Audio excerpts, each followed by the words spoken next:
What's up, gals and pals? It's your buddy Coach Vino. Now, I love history, and I love to read, and I love cocktails. So when I have an opportunity to combine all three of my loves, I am in there like swimwear. And that's why I want to talk to you guys about today's book, Cocktails Across America. Now, this book was written by Diane, Lapis, and Peck-Davis. As a matter of fact, what I'll do is I'll put a link to the book down in the description, as well as links to their Instagram pages, so you guys can go ahead and check it out, all right, folks?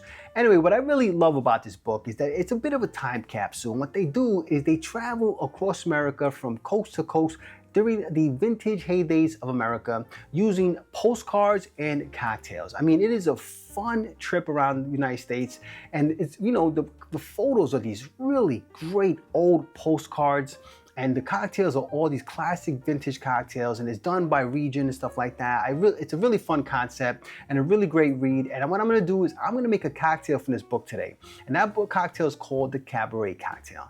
Now, the original Cabaret cocktail was found in the 1930s Savoy cocktail book by Craddock. Now, the original recipe has an ingredient called aperitif. What I'm going to be doing is I'm going to be using the more modern version of the recipe, which is also found in this book, and that uses Lillet Blanc. So I'm really excited to show you guys this cocktail, and hopefully you guys check this book out, and you know, we have ourselves a little fun, all right, folks? But before I do that, I'm going to need you guys to go ahead and hit that thumbs up, hit that subscribe button, and that notification bell so you can help Vino feed the hungry algorithm, and make sure you stick around, because we're about to boogie down.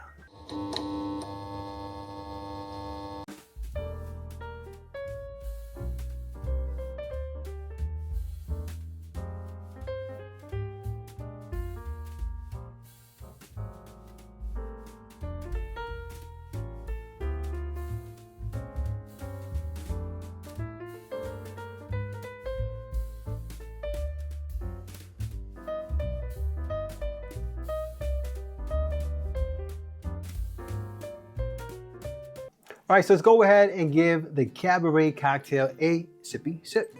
Cheers.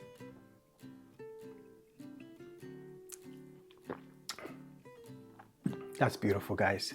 That is floral, perfumey, elegant. I mean, it tastes vintage, it tastes classy. The name Cabaret just seems to ring true with regards to the taste of this cocktail. Plus, it looks nice, very tall and sleek, at least in this glassware. This is a very, very nice cocktail, guys. Absolutely beautiful little nightcap.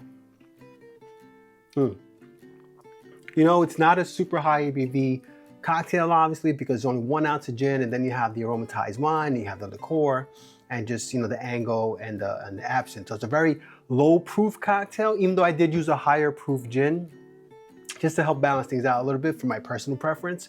But it's not a very strong cocktail, but it's got some beautiful, beautiful floral notes. A very nice, very elegant cocktail. The perfect cocktail to sit back and drink while you read this little bad boy here, right? Anyway, folks, let me know down in the comments section, what is your favorite cocktail book? I've got so many cocktail books that I absolutely love, and I shared this one with you guys today, and I'm going to be sharing others with you in the future, sharing recipes from those books. But I'd love to know, what is your favorite cocktail book, right, guys? Anyway, if you enjoyed today's video, please press like, please subscribe, and please share it with your family and friends. Remember, sharing is caring, and when life gives you lemons, make yourself a cocktail. Cheers.